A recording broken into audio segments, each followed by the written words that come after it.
All right, welcome back. We're here at the Real Estate Roundtable with IPRG, and I'm joined today with Luke Sproviero at IPRG, Donald Flaherty at IPRG.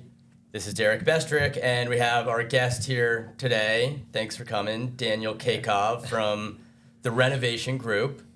I'm happy to be here, so thank you for inviting. Happy to have you here. I guess the pretext of the conversation, we just sold you a development site in Long Island City, so that kind of spurred this conversation. Sure, yeah. But happy to get another one done with you. I think we've... Well, start with all the other deals that, we did in the past, 4 years? Yeah. So I think in the past 4 years, this is the fourth deal. Yeah. Fourth deal. It's been like a deal a year, yeah. So, yeah, exactly. And we've been close on a bunch of others, just things that they connect. But yeah, definitely. So you guys been very active, we're happy what you're bringing us. Yeah. We're making money, and hopefully, you guys making a good commission on the deals that you bring. That's the goal. Yeah.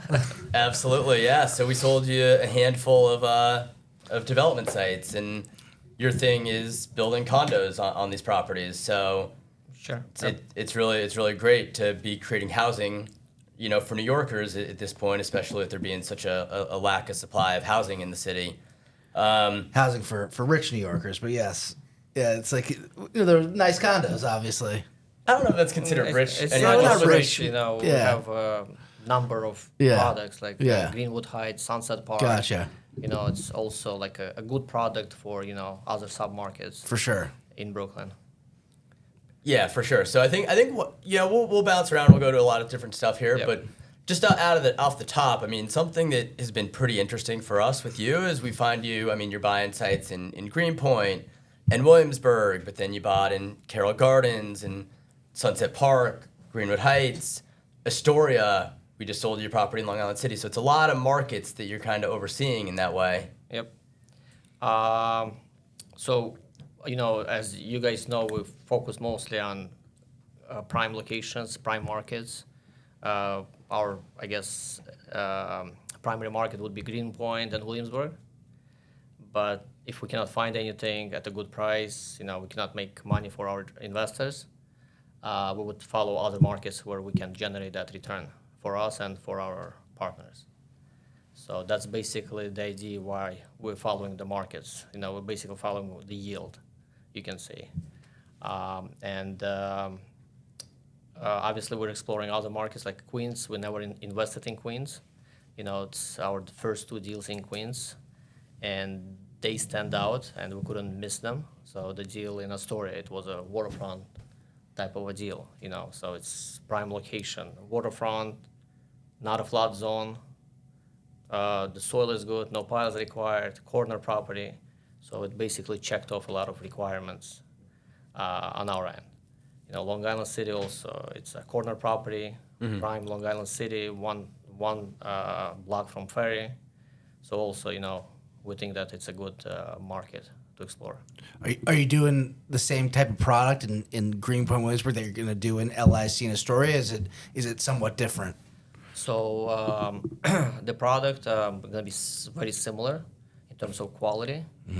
But in terms of size, we're basically making it more efficient, so people can afford the product even within high interest rate environment.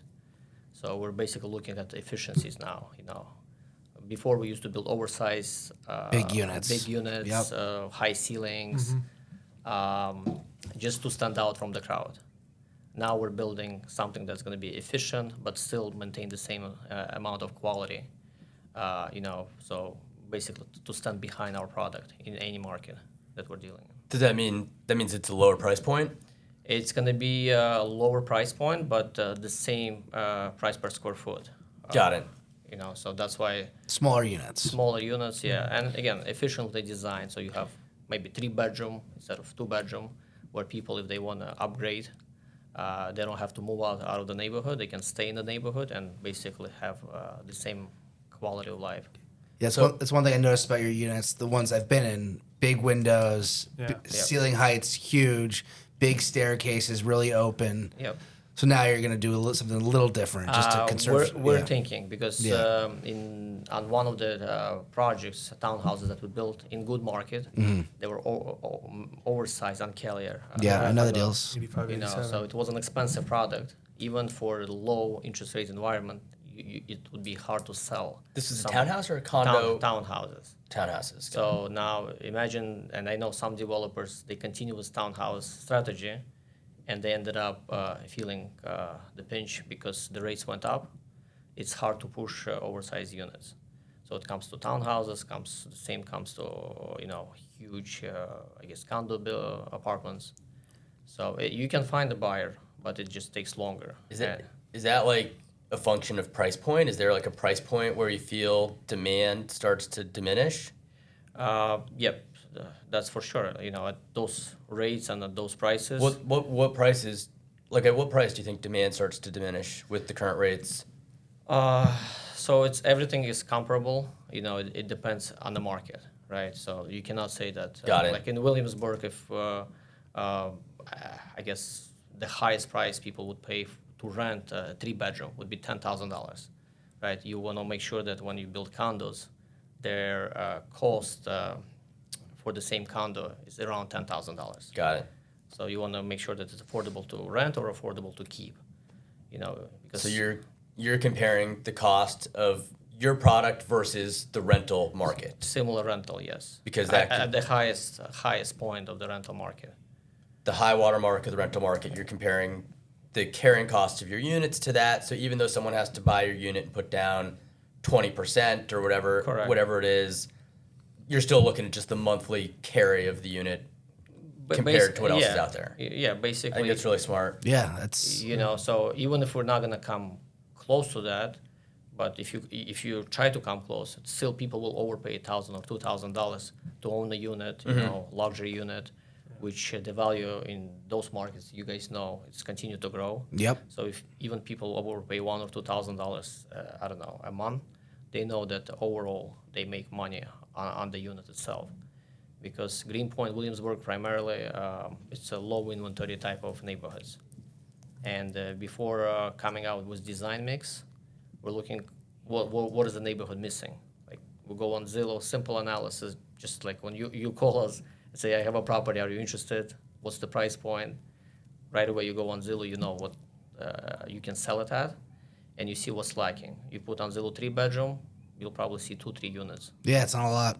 I know. So, and then you look at what they're missing. They're probably missing a parking. They're probably missing an elevator. You know, maybe it's not the best finishes. Maybe it's a stucco building. So you know that you can push that number better if you deliver better product.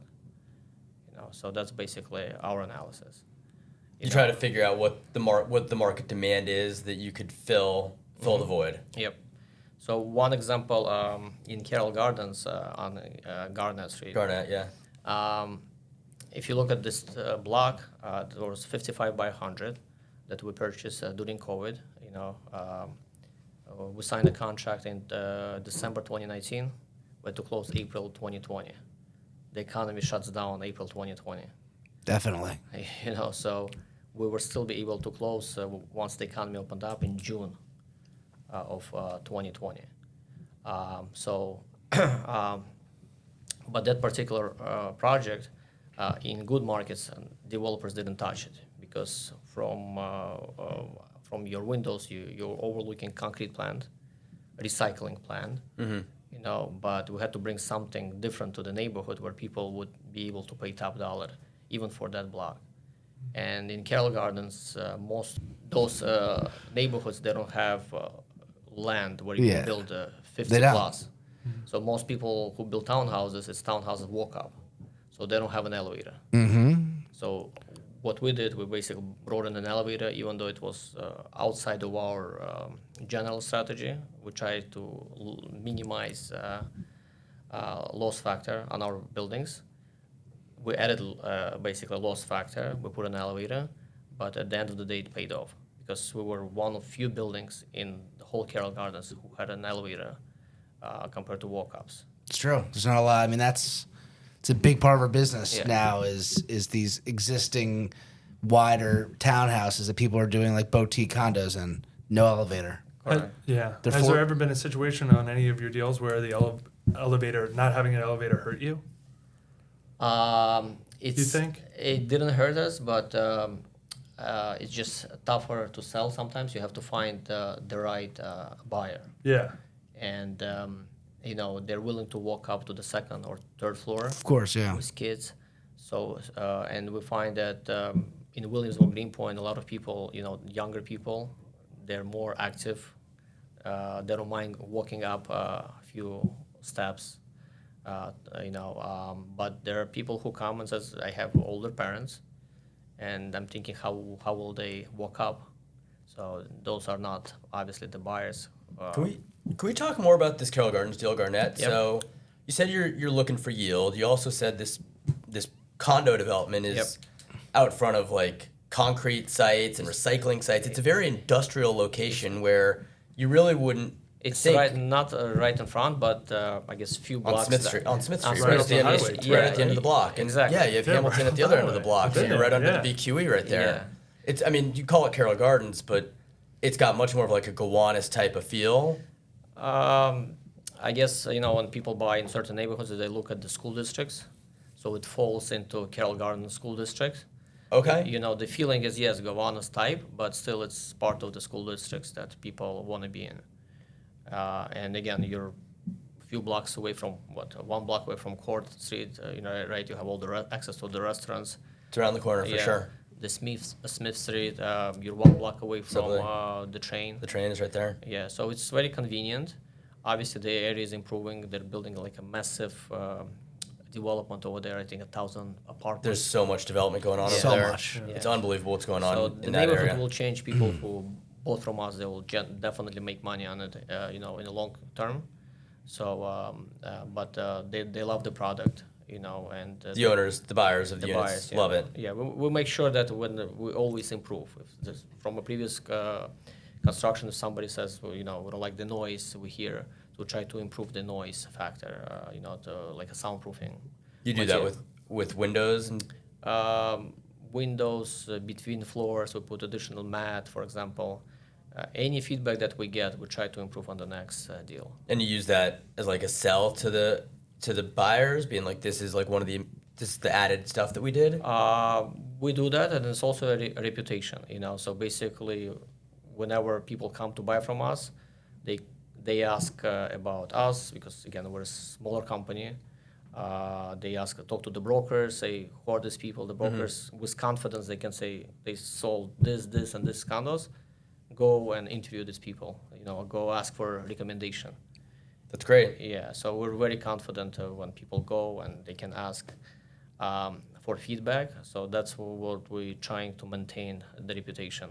When you saw that Garnett property for the first time, what was it about the property that got you to bite on it? Was it just like the overall price or the location? Because I think just from the outside looking in, I wasn't involved in the transaction, but I wouldn't necessarily pin that as being. You bought such prime locations in Greenpoint and Williamsburg. I wouldn't pin that as being the location where you're going to go and do your luxury condos. So we built projects for other developers, and we built for ourselves.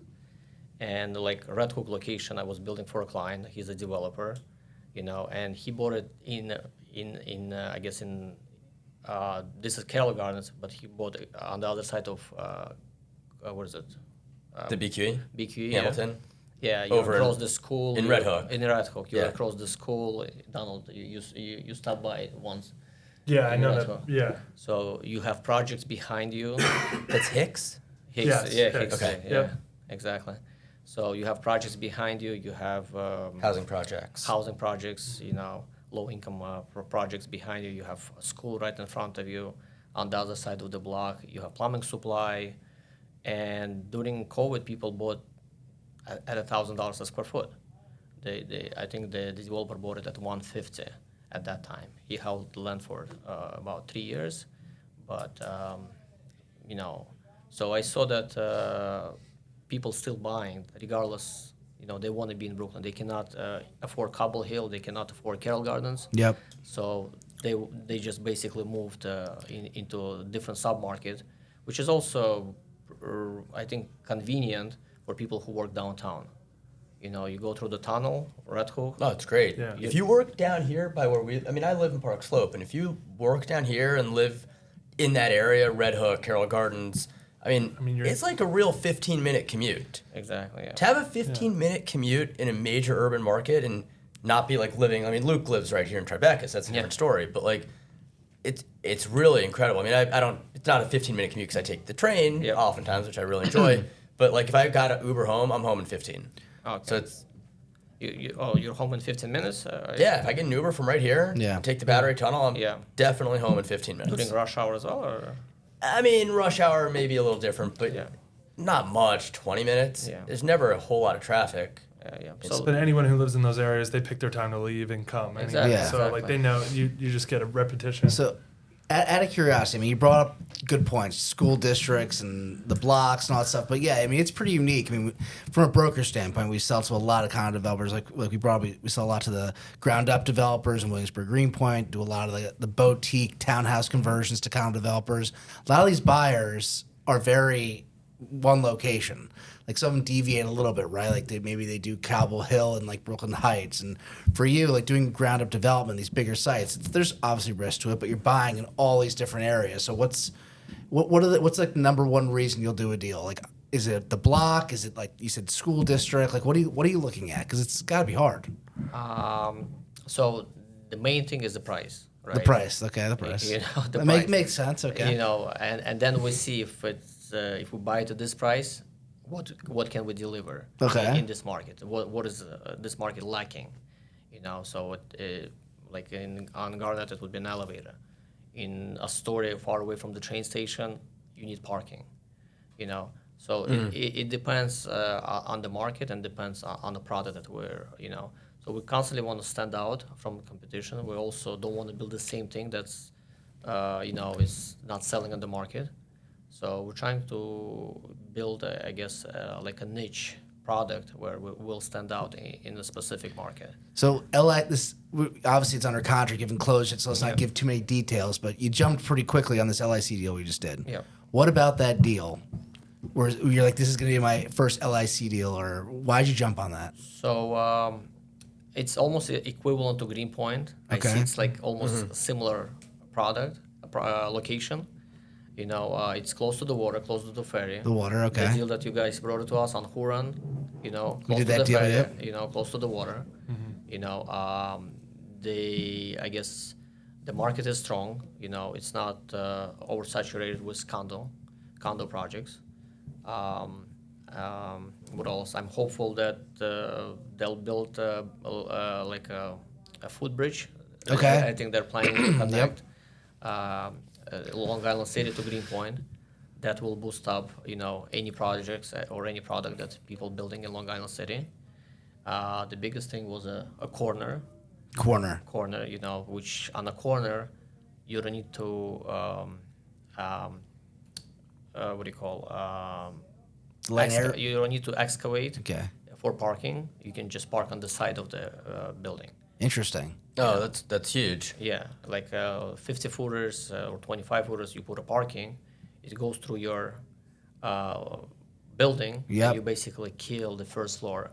You know, That's an issue with 50s because anything 14 units and up, you have to supply parking, right? Correct. So any 50 footer, people are taking a big deduction for parking. So for you, you're not doing that here. and we're not. Yeah, that's why the corners I think has a value for everyone.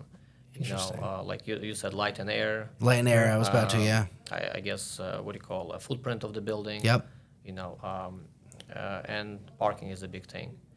But you know, I think the city already realizing that parking limits the amount of housing you bring to the market, so they want to waive.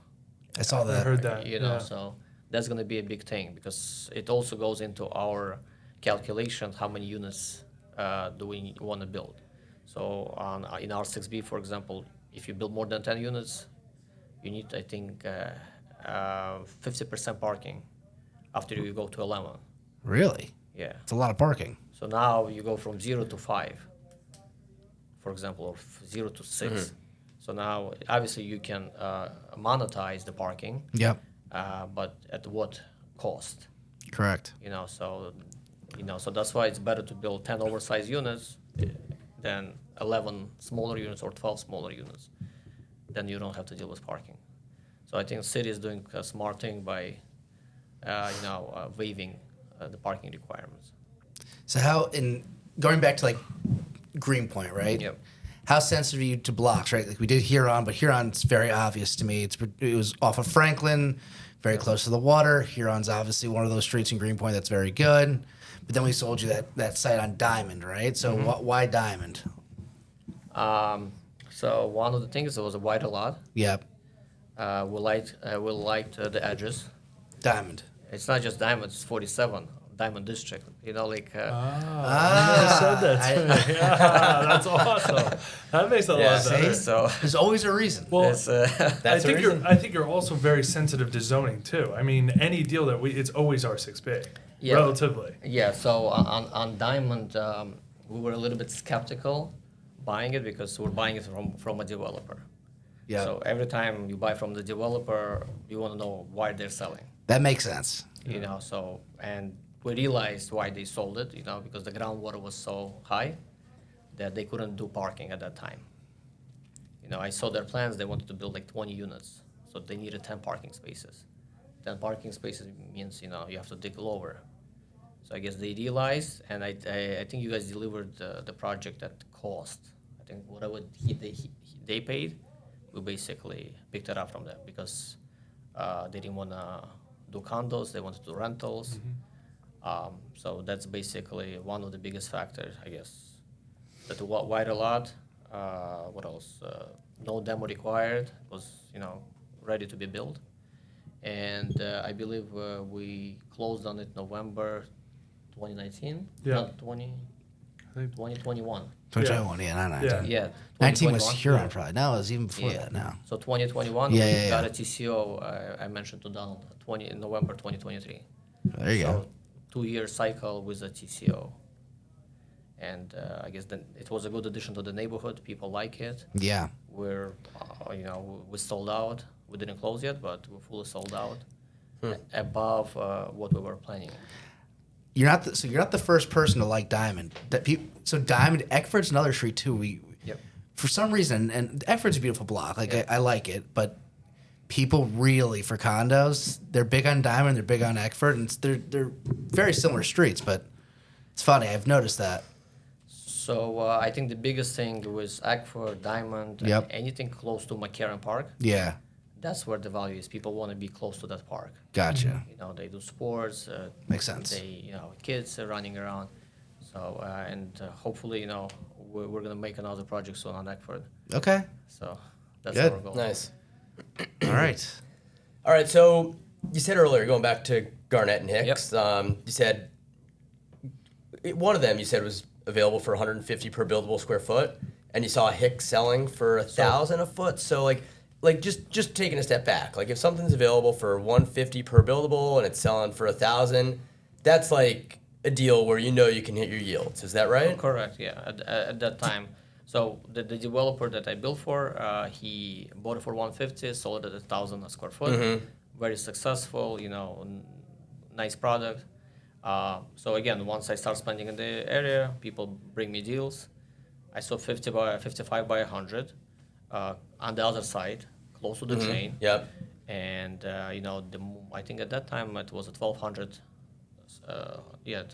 square foot market. Projecting. Projecting. So Okay. we bought it at 300. We had enough cushion to You bought it at 300. 300. Yeah. Got it. So is there like just a ballpark number for like the sales value versus the price per buildable square foot? Is it like you want to spend a third on the land or 25% on the land of what you project selling out at? That's, I think, basic math, right? People want to make 100% on their equity, but now it's harder to achieve that because construction cost is higher. I guess carry costs eating it into the profits. Now you need to make probably 100 to 120% equity. And banks are not lending, so you cannot be over leveraged unless you go to hard money loans. Yeah. So, you have to have that mix, and obviously, execution plays a big role. Are you gonna carry the loan for 2 years? If you borrow $5.5 million at 10%, you're probably gonna spend $500,000 a year. Over 2 years, that's $1 million.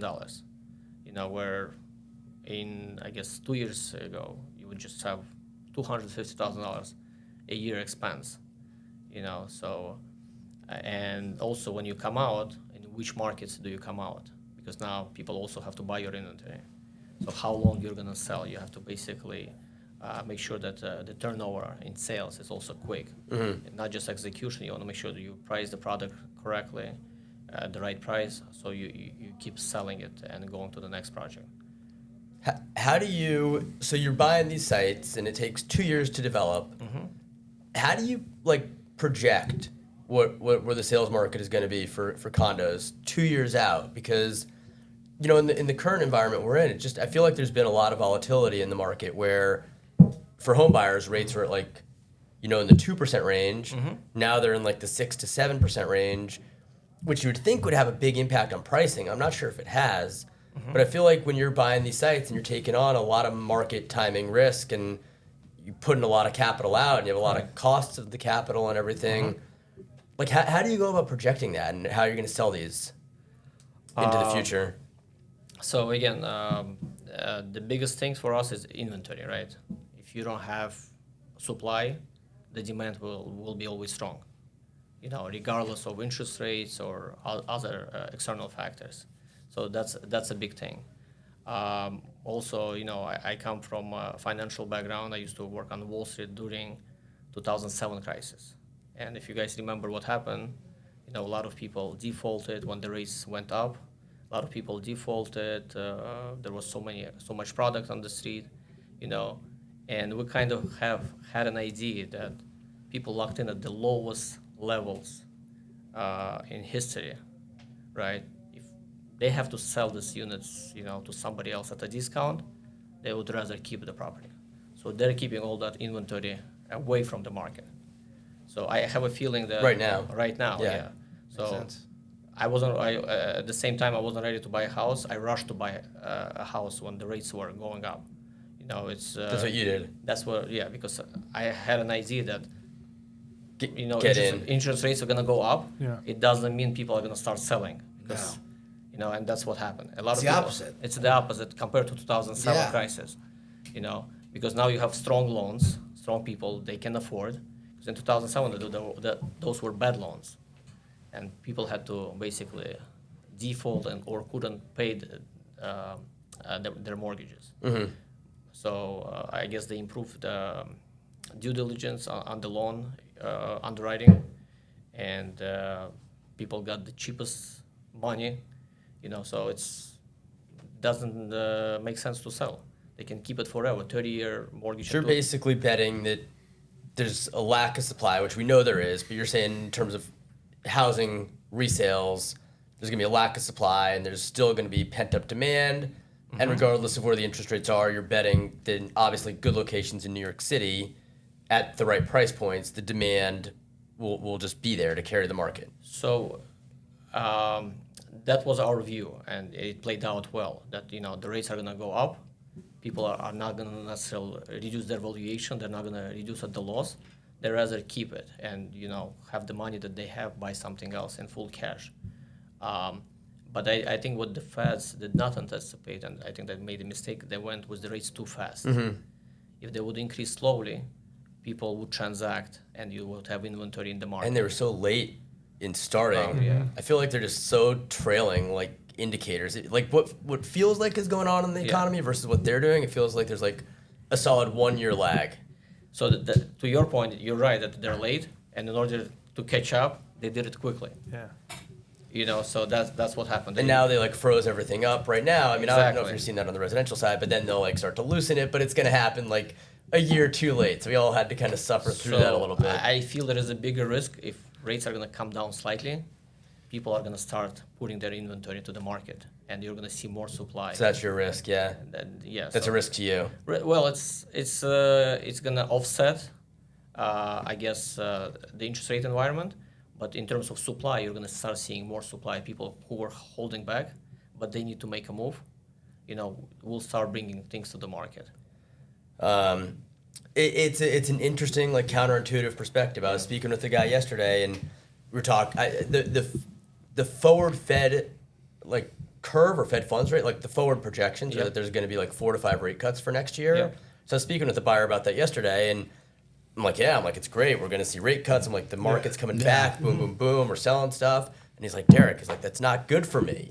I'm like, why? I'm like, it's good. There'll be more deals. He's like, no. He's like, right now it's good. He's like, when things are tough and rates are high and there's not as many buyers and there's not as much liquidity. He's like, I'm thriving in this environment. Correct. But he doesn't want the market to like kind of open up more because he thinks the prices will go back up and there'll be so much more competition. He is a developer. What kind of product? He's just buying cash flowing buildings or redeveloping rental buildings. Yep. But like it's interesting how you have like those different views with how rates play into the market as a whole. So for developers, it's slightly different because we're projecting 2 years from now. Yeah. For sure. For people who are retail guys, cash flowing properties, they want to lock in, I guess, at 8 cap, 7 cap, wait for the rates to retreat. Yeah. And they'll double their valuation if it goes to 4%. So for them, it's raise as much money as you can, buy as much properties as you can, and wait for raise to come down. That's the game for them, yeah. Yeah. So which again, it's a good plan, but what if the rates are not going to come down? That's a big risk. Yeah, I mean, we look at a lot of these projections that people put out, and people are projecting like selling their buildings forever. They're projecting selling their buildings at 5 caps, and all of a sudden we're just before all this. Yeah, now all of a sudden, like, now we're getting these listings, and I'm like on these calls and meetings with investors, and they were promised to sell at an exit 5 cap, and here we are, like talking 6, north of 6, maybe even pushing 7. So that's really it. So you guys have a 2-year window because we talked about this before you came in today. There's a lot of people like that are very sensitive to interest rates and the pricing, and we've seen prices come down, but like I said, a big part of our business is ground up and existing structured condo deals. Yep. Prices to me, I mean, you might disagree, but prices to me are just as high as they were, and in some markets are higher, like a Cobble Hill. This is for land and vacant buildings. Like Cobble Hill, right? Like we sell, like I said, we're selling a lot of existing structure in Cobble Hill, Brooklyn Heights that are, they have to be a certain width. It's usually 22 feet and up. The prices that we're selling deals today are higher than they were a year ago or 2 years ago. And I'm like, how is this possible? Interest rates are as high as they've been. Yep. The cost of construction, I think everyone here knows, is much higher than it was. Correct. How are they paying more? And I just don't get it. I mean, the demand has to be there, obviously, but they've got to be doing some sort of projection. So I guess there's also another big component which all of us know. Okay. Affordable housing expired. Yeah.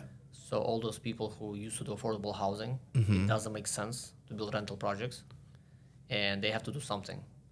So they don't want to take a big project. They would buy townhouses, the 25-footer, turn it into condos, and basically keep the price per square foot in terms of construction cheaper because it's just a remodeling project. Just remodeling It's projects. a remodeling project, so they can go in and out quickly. It's a condo project in also tight inventory environment. Yep. Like Cobble Hill is very tight. Very prime. Yeah.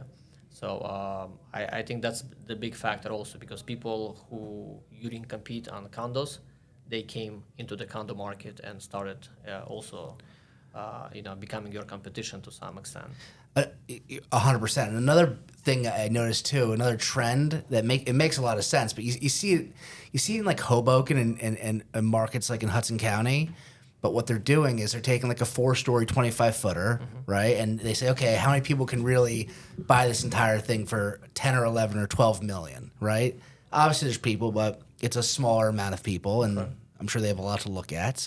But what they're doing is they're dividing it into 2. They're saying, okay, I'm going to do 2 duplexes here. If someone's going to have a backyard, someone will have the roof. And I can find a lot of people that will do 5 million or 4.5 and almost have that townhouse style living in a 25-footer with outdoor space, like I said, for the roof and then for the backyard. And they're finding a lot of people that are willing to spend that 4.5 to 5, and they'll find 2 of them instead of finding that one for 10 or 11 million. And then it's allowing them to pay more on a price per foot, existing price per foot for these townhouse conversions. I'm not familiar with Hoboken. You're saying Well, Hoboken, you see it. So Hoboken, I'm not really familiar as well, but I track it a little bit, so you see the deals.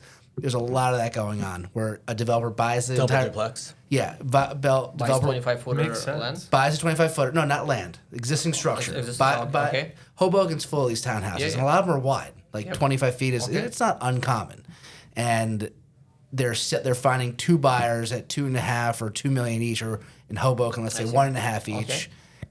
And to sell a house for 3-4 million there is tough, but to sell 2 apartments in that house for $1.5 million, 2 million each, not tough. Yep. And now I'm seeing that in Cobble Hill, Brooklyn Heights. They're doing the same thing. Yeah. Townhouse living, it's half the price. They do it twice, and they end up in the same part. Just to find one person for 10, 11, 12 million, it's not a walk in the park in Of Brooklyn. course, yeah. No, it's very. Forget handful of Manhattan. people, Manhattan, it's I very don't small. understand. But So, okay, so going back, your units that you've developed or that you're come to the market with, are prices down today from where they were a year or 2 ago, or are they equal, or are they higher? This is for the end user. Like, where's the residential market, in your opinion, in terms of the stuff you're seeing? Our observation that the price per square foot in the markets like Greenpoint, Williamsburg, I feel like they're higher compared to 2 years ago. So the market's up, even though interest rates are so much higher. so there you go. Makes Yeah, sense. this is what Luke is talking about, where It's gotta we be see supply. land prices. Like, it's just so counterintuitive to us. We're so surprised to see land prices Well, at all-time highs. so what I find interesting is that how many land deals do you bring to the market? There's not a lot. So if you don't bring land deals, the developers cannot bring new product to the neighborhood. Yeah, it's rare. So, and that's what we like. There is a shortage of land, which means that you're not going to compete with the next developer. Like the markets like Bed-Stuy, we don't go there because there's so much land. You start building, and so other developers at the same time might be building next to you. So you come out to the market to the market at the same time with a similar product, and saturation rate is gonna take a while to saturate all that supply that you bring at the same time. It's interesting. And plus, you talk about size, right? Like you're not the only person that wants 50 feet and up. And how many are those in Williamsburg, Greenpoint? Like, there's you count on one hand how many deals are actually left. It's harder to find. You have to be Right. more creative, Yeah. and you have to piece deals together. But I think in the past 6 months, I started seeing more and more deals coming to the market, 50-footers. Why is that? Getting the neighbors on board? Like, why? I guess some people realize, rates are going to be high. They're not going anywhere. We need to sell, and they're selling at the market rate. They're convinced that we need to get out. It's not a cash flowing product. Like we're right now in contract on 402, 404 Manhattan Avenue, a house and a parking, Yep. 50-footer. But it's the same owner. I know that deal, right? It's the same owner. Okay. Same owner, but Yeah. they're not making any money, so they cannot keep even they don't have any mortgage on it, for example. It's not gonna make sense to keep it and as a cash flowing property. It's only beneficial as an end user. If you want to have a side yard, you want to live in that house. But as an investment, it doesn't make sense. As a development, they're not going to develop themselves, so they have to sell. And I guess people are realizing that they have to start making moves.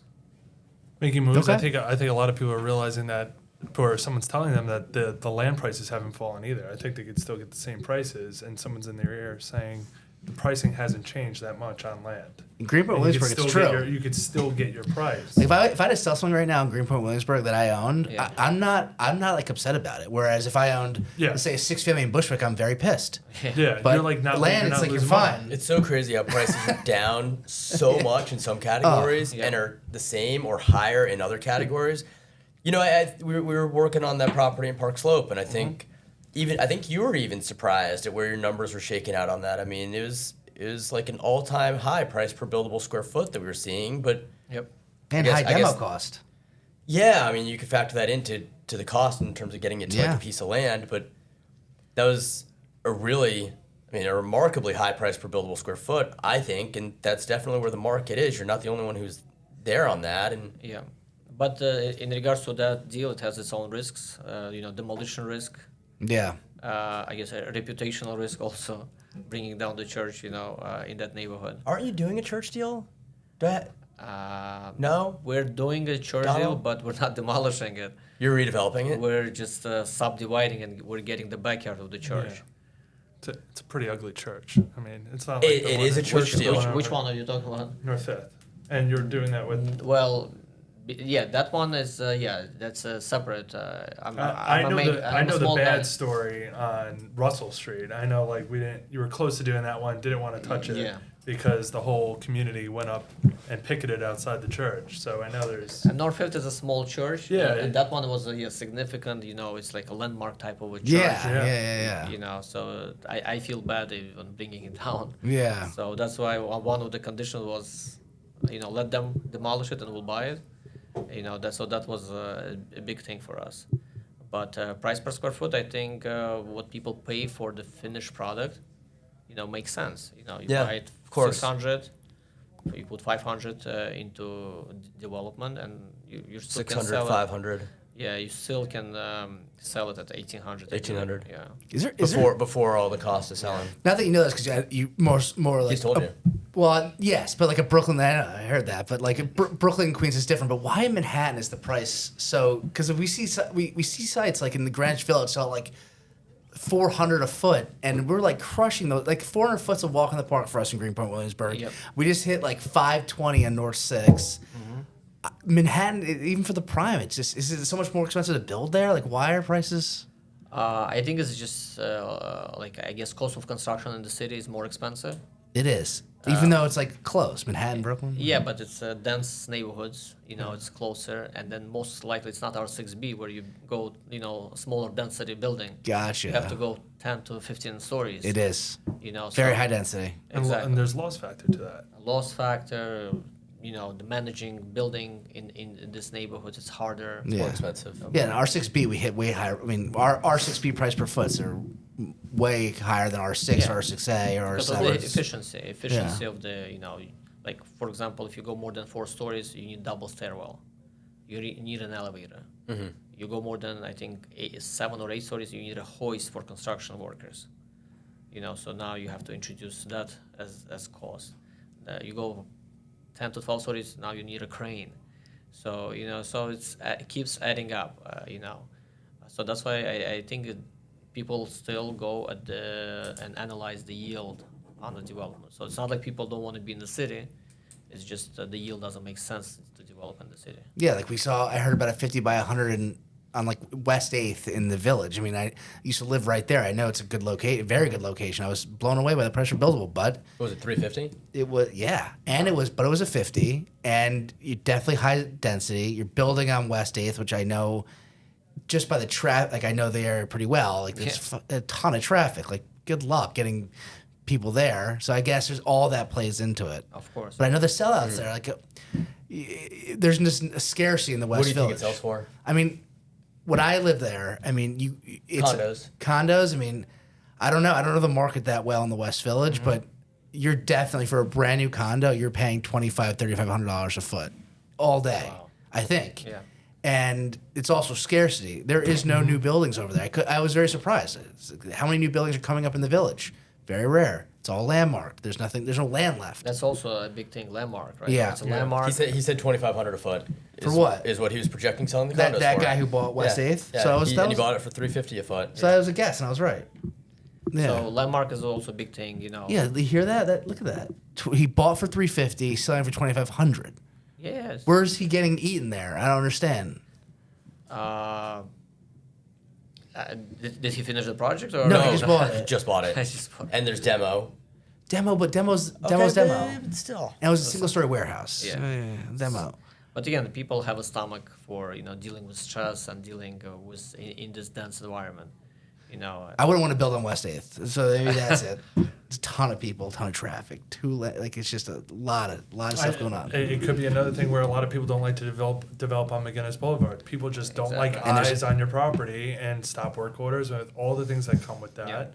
I would think that's expensive after a while. I mean, that's why people don't like building on McGinnis Boulevard. I know for a fact. And the pollution. Department of Of course. Buildings drive Of on course, it all yes. the time.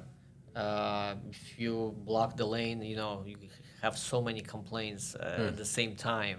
People calling from their cars and start complaining. You know, sometimes it might not be you that block the cars, but they don't care. They'll call, you know, say, Yeah. this development blocked it. We had instances like that, you know. People just complained and they cursed and they were, it's not us. What do you want us to do? And these are not busy streets, you know, but building in the middle of the city where you already have traffic as it is, There it is. add the construction element to it, forget it, you know. Gotcha. It makes sense. So these side streets in Greenpoint, a Huron, it's ideal. It's easy. It's, you know, nice. I enjoy developing in those neighborhoods. You know, it's less hassle, less, I guess, stress when you build in those markets. You know. How much thought? I mean, obviously, every developer deals with this, but how much thought do these potential buyers are they putting into these blocks? Like, are they going like I don't want to live here. There's too much traffic, or I don't want the noise, or there's too much retail. I don't want to be on a retail corridor, right? Like, that has to play into it, right? So you're really thinking about like the tree line blocks. I would assume easier sell, right? Yeah, Than tree lines, obviously, it's ideal. You know, it's quiet blocks. But we didn't build retail locations yet. Like with, what do you call it? A building with retail on the first floor. So we're not there yet, but eventually that's the goal. you want to get to that point. Yeah. I would think that'd be a disadvantage, right? Or why do you want to get there? There is I guess, advantage from tax perspective. You know, I think you get ICAP on Okay. the retail, and you can keep the retail and Can keep it. yeah, and basically have cash flowing forever. Yeah, keep the retail for free pretty much when you sell the other stuff. Yeah, if you after can. 2 years of hassle, it's not Yeah. free, but Yeah. you know, you put some sweat equity into it, and obviously that's ideal. A lot of people who build bigger buildings, they love cash flowing properties. They target and they overpay for this project. Are you going to try doing that? I mean, like Manhattan, you brought up you're buying on Manhattan Avenue. You could almost, it's not a great retail quarter right there, but some parts of Manhattan you could do that on, right? So we had opportunities to buy something in Manhattan Avenue, but you know, you have an issue with I guess subway station, Yeah. subway below. We're dealing with that on Union. So exactly, so, like we're trying to avoid any potential stress. We're already working with what DOB, FDNY, Yeah. DOT, ECB. Now you have to work with MTA. You know, on some sites you have to work with DEP, environmental. So many agencies on one project. You know, it's a big headache and a lot of paperwork. Yeah. So keep it simple. I feel like you really have your finger on the pulse of the market and what's going on with the economy and also in terms of like capital and cost of capital and just your projects in general. But are there like key market indicators that you really track in order to like keep on top of, I guess, just I don't know, the developments in general or the sales market or the cost of materials and stuff? Like what are like the main things you're constantly looking at in the market? Well, the primary is interest rate. You know, where it's I guess trending in which direction. So obviously, you know, that's the biggest thing. Construction costs. We built all the condos in house. You know, we pretty much maintain the costs and the risk of construction.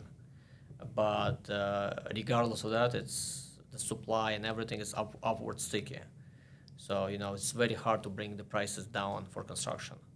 So, but at the same time, if we're having, like we're being as efficient as possible developing something, we know that our competition is probably overpaying.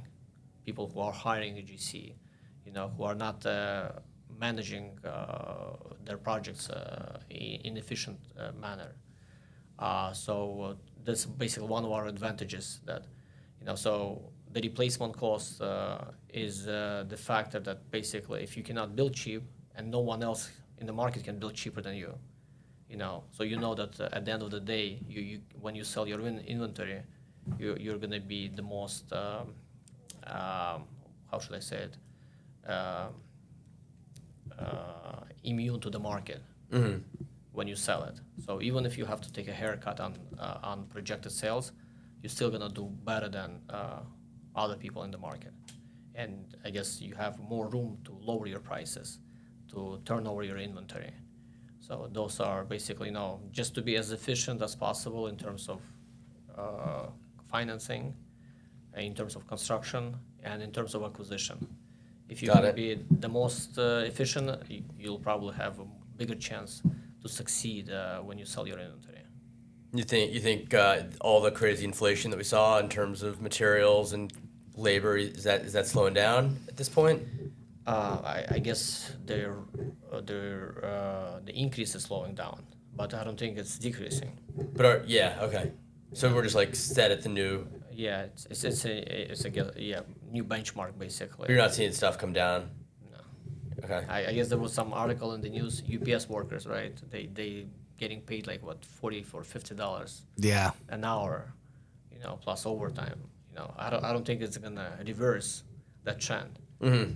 So the deliveries and everything, it's already priced in. So I guess it's a new setting for the environment. So we're gonna be at that level. Yeah, we've heard these numbers, like to build a building, what it costs now versus what it did, and you threw out a number. You said 500, right? I've heard. Maybe it's a rental, but people said you could build a building for 300 a foot, but that's probably all rentals, I assume. No, when I said 500, it includes soft cost. Yeah. And a big chunk of it is carry cost. Carrying cost. Yeah. That's like such a big chunk of it. Yeah, but it's a lower number than I thought you'd say for condos. That seems pretty efficient. Condos would build at 300. Our product. It's good. So that's a big advantage, I think, for you. That's a big advantage. But regardless of our advantages, the market rates, paperwork, additional requirements by the government, violations, the city needs to make its money. So these numbers we're hearing, like these we've heard, like there's this group that does high end renovations of townhouses in like the Upper East Side. They're throwing out like $700, $800 a foot to renovate these houses. Like how is that possible? Just hard cost? I mean, maybe it's hard and soft, but still, it's a lot of money, right? Like that's millions and millions. I don't think it includes cost of financing. No, they're not including cost of They're financing. talking But about like architect. Yeah, architect for sure. Yeah, Where's the money in like doing these high end renovations and like even in Williamsburg? Where's the money in the renovation? Like where's the expenses? So, the cost. The cost. Like what's the big number in there? So when you're renovating a small project, Yeah. Your prices will go to $500 a square foot. Mm-hmm. Compared to building a new development, you're going to be more efficient. Just going, ground up. Okay. Because, for example, they have additional costs. For example, I don't know, demolition. For example, we don't have that part of the calculation if we're buying land. Mm-hmm. So in that 300, we don't have demolition expense. Mm-hmm. And obviously, if you have a bigger footprint, bigger project, you have economies of scale. So you bring one sewer for 25 footer, it costs you $30,000, or for 100 units, you're still gonna be $30,000. So if you divide that cost 30,000 by 10,000 square feet, it costs you $3.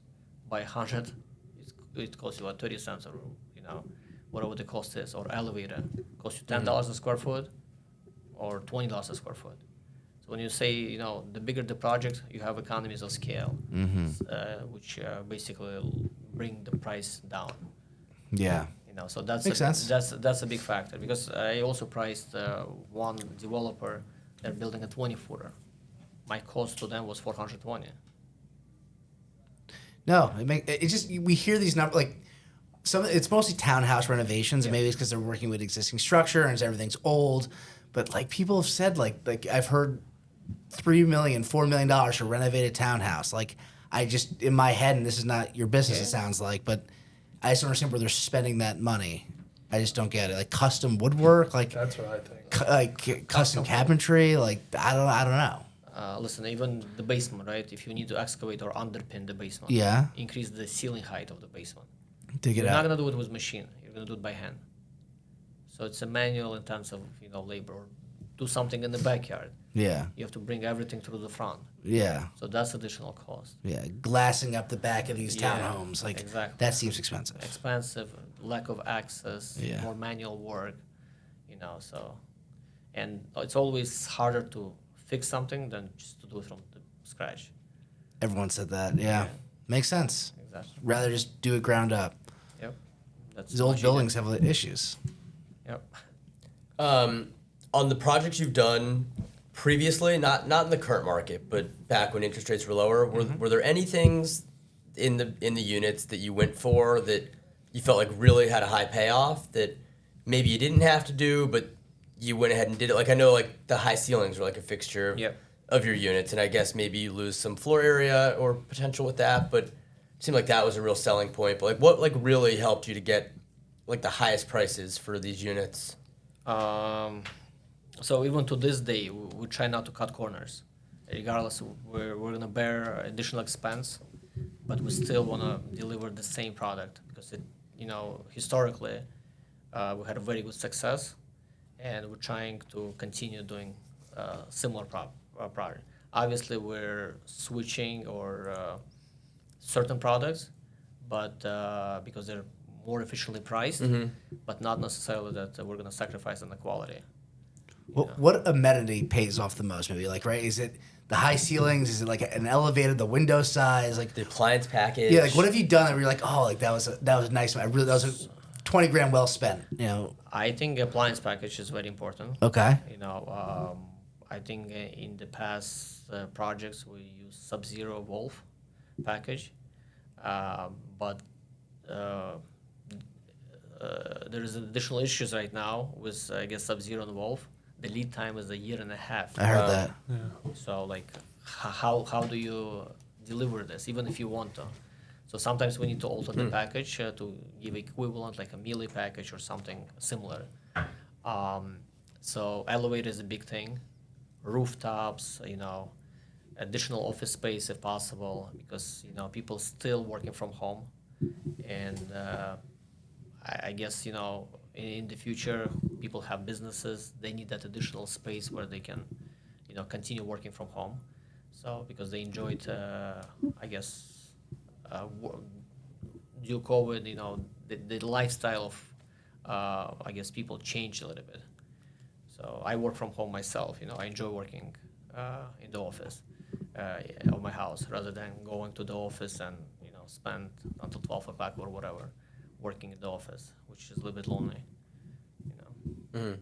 So. But it's also you also provide everyone outdoor access as well in every single one of your units. Not everyone, but we try to again outdoor space like rooftops or backyards.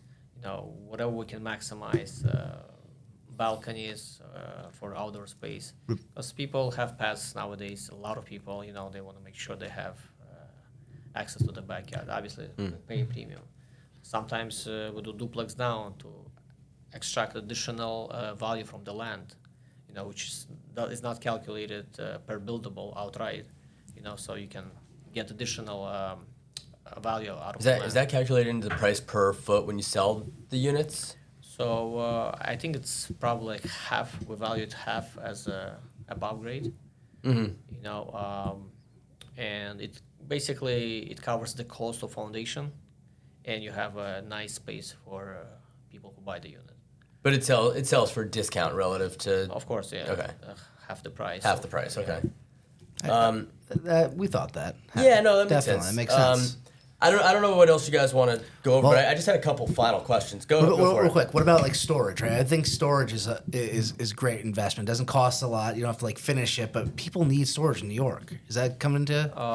No, I 100% agreed. So for oversized units, Yeah. we have enough storage in the unit. Yeah, If they, apartments become more efficient, we're constantly thinking how people can, I guess, utilize the storage in the building in one location, like somewhere in the cellar, yeah, cellar. which doesn't cost anyone any square footage, and they can still, utilize that storage. So Yeah, like- building storage also helps. The condo building I live in, like everyone has storage. It's 6 units, but Yeah. there's there's storage in the basement. Everyone has like huge lockers. The basement's not finished. It's not like duplex, so Yeah. they didn't spend money on finishing it. But is it better to finish these basements to let people like have like a rec area down there, or just keep it cheap and give it to them as storage? I mean, I just don't know. So when you say big storage, is it 3x3 or? No, it's big. It's like a closet. Like you can fit. We put couches in there. Oh, wow. Pelotons in there. Like it's a lot of space, but Yeah. they saved a lot. It was a lot cheaper to do that than to finish the space and give someone duplex space. Yeah, so I think for a smaller building, it doesn't make sense to make a gym. Yeah, Right. no. Yes, especially if you live in the city. Yeah. You have access to such nice, For sure. sports activities in the neighborhood. Yeah. So, but listen, it's always, we have to brainstorm what do we do with rack space. Yep.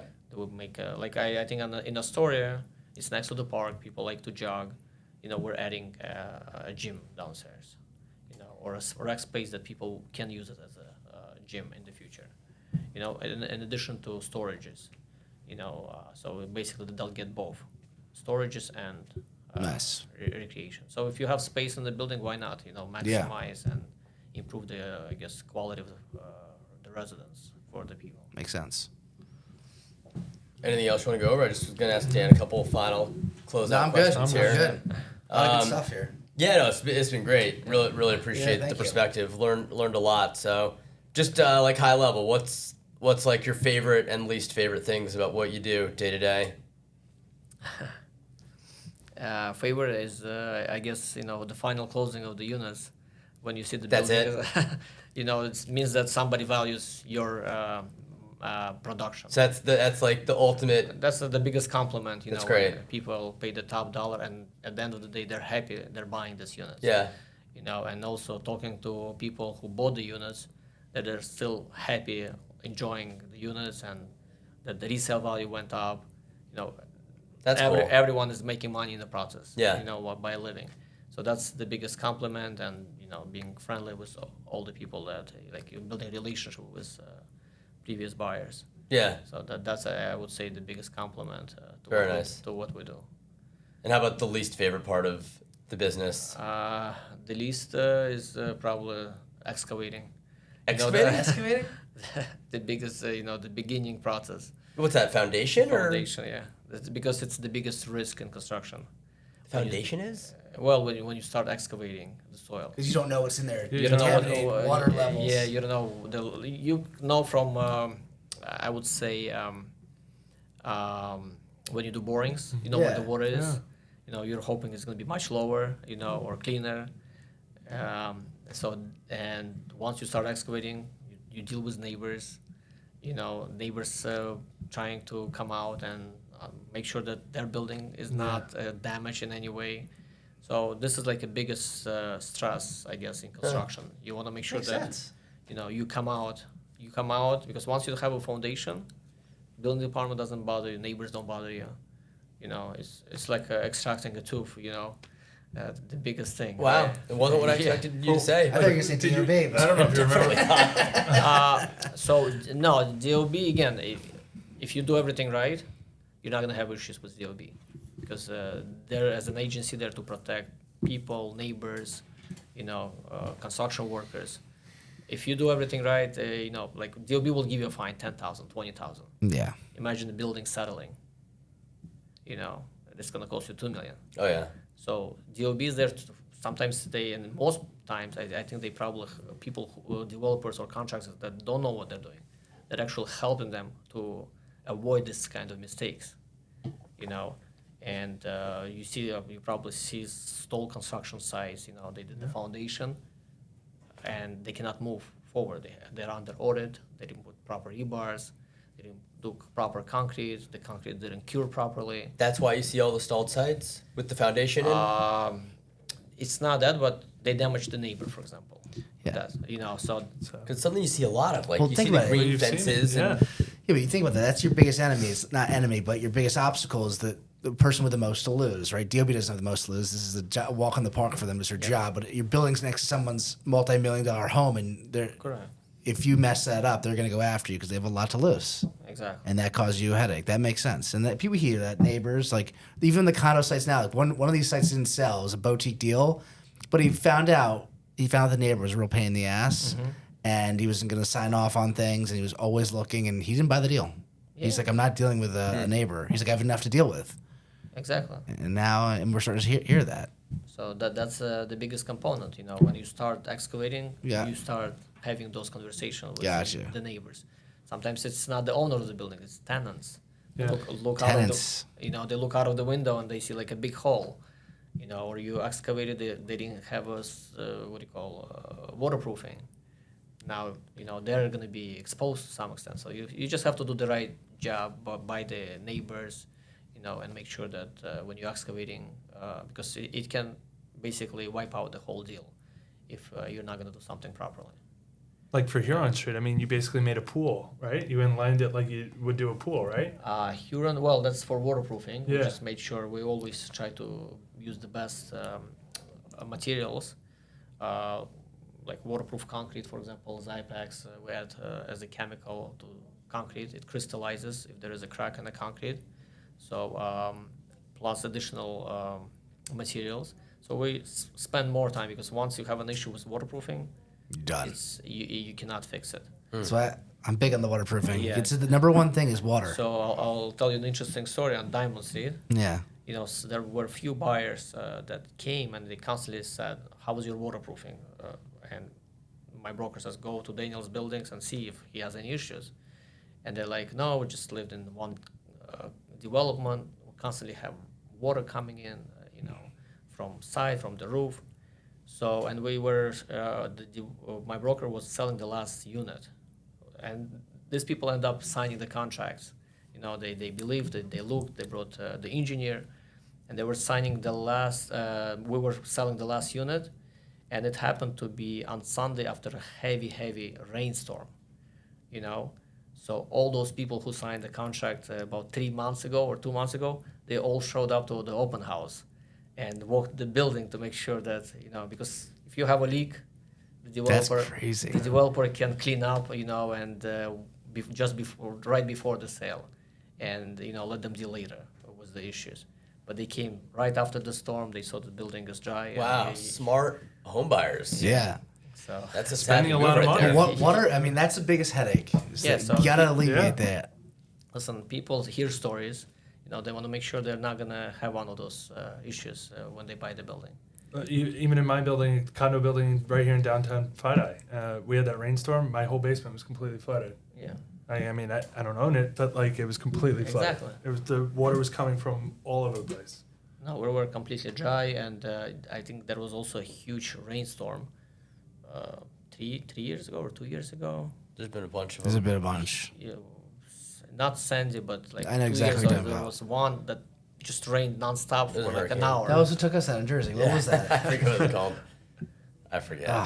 Hurricane So- something. It was started with an I, I think. Oh, Irene? Yeah, maybe Irene. So one of them. It's Irene. Probably. Yeah, well, So- good. Oh That's man. so Yeah. that would That's a good quality big. control. So that's a big advantage for you that you put the money in there because everyone has trouble with leaking basements. and- It's and I'm sure every developer and contractor will agree it's better to put this money now yeah, than to fix that problem later. So because if to fix it is going to be a nightmare. Change the floors, repaint the walls. You're still going to fix the roof now that you know that it's leaking. yeah, Why not just do the right thing from the beginning and avoid yep. those issues?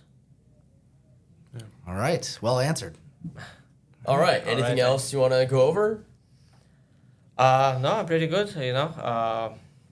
Thank you for inviting. Cool. Yeah, thank you for coming. All right. It's a pleasure. My first podcast. All right, good. So Yeah, amazing. Well, I think I'm we. curious to see how it's gonna come out. It's gonna come out good. Oh, it's gonna be great. Yeah, I think we all learned a lot and definitely had a good time, and Yeah. it was educational. So good perspective, and really appreciate you coming in, and happy that we're able to sell you so many sites and more to come. Yep. Definitely more to sure. come. For sure. And really happy to hear you describe all the successes with the sales. It's very cool. Yep. Thank you, All right. guys. So Daniel Kaykov, thanks so right. much. Absolutely. Thank you. Okay. All right. Thank you so much, man. That was awesome.